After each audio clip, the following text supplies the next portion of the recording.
What is up, YouTube? Welcome to my next video. This time I'm drawing Luffy from One Piece. I know that movie's coming out, that One Piece Stampede, so I figured let me do like a little One Piece movie here.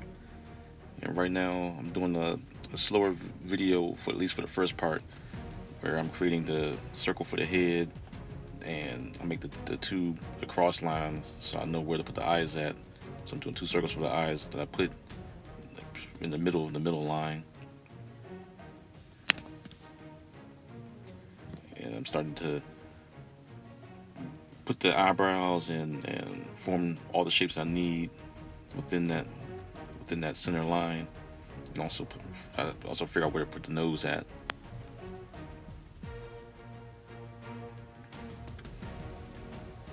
Now I'm adding the curve around the cross because of where I have the cross placed at. It kind of tells me where to put the curves for the sides and the cheeks, and also where the ears are.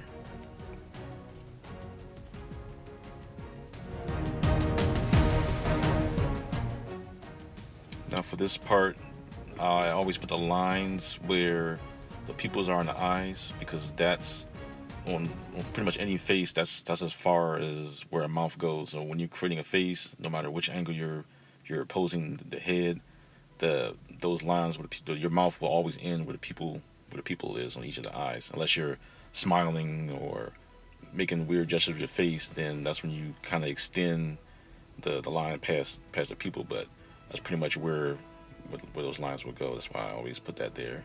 Well, sometimes I put them there. Now I'm putting the hat around them, and also I'm placing the arm as well.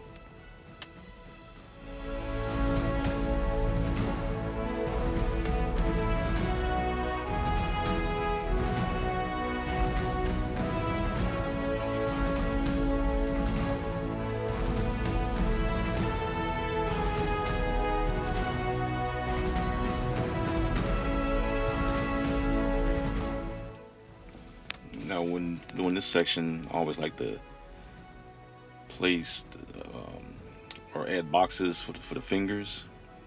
So right now I'm adding the top part of the hat, and then I think Luffy has a pretty big head for some reason. That he always has this giant hat on. So try to match it close to the reference I'm going by.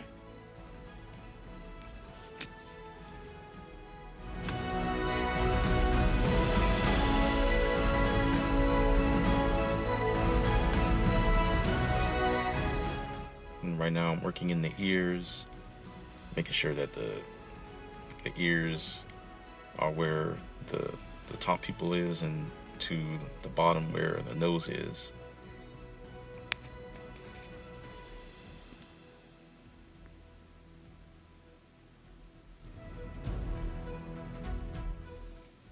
Now I'm trying to work in the body. I always try to get a good cylinder shape to get a gist of what the body would be, where we position that, where I'm gonna have the arms and the placement of the overall picture. And right now I'm working in the details in the hair, get the hair in, and also his face, and the scar on his face.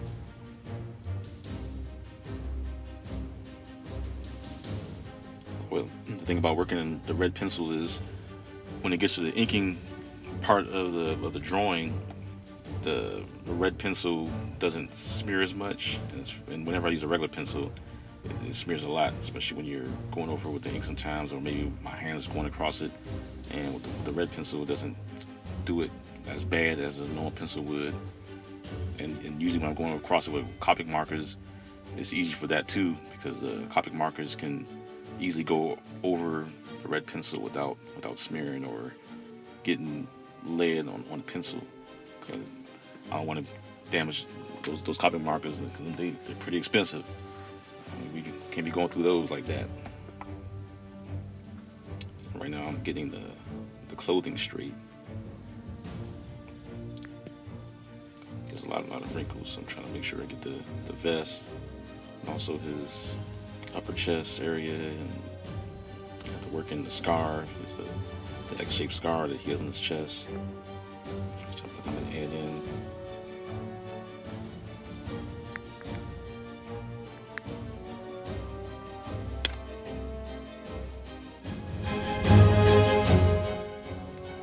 Now, for the majority of this first part, I kind of left it. That's more of a slow tutorial, and then the next part is going to be the fast part of the video, which would be me inking it.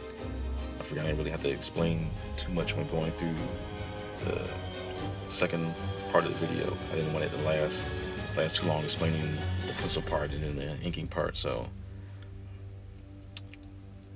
right now, I'm working in the other end of his shirt to get his shirt placement in there and the wrinkles for the inside of it.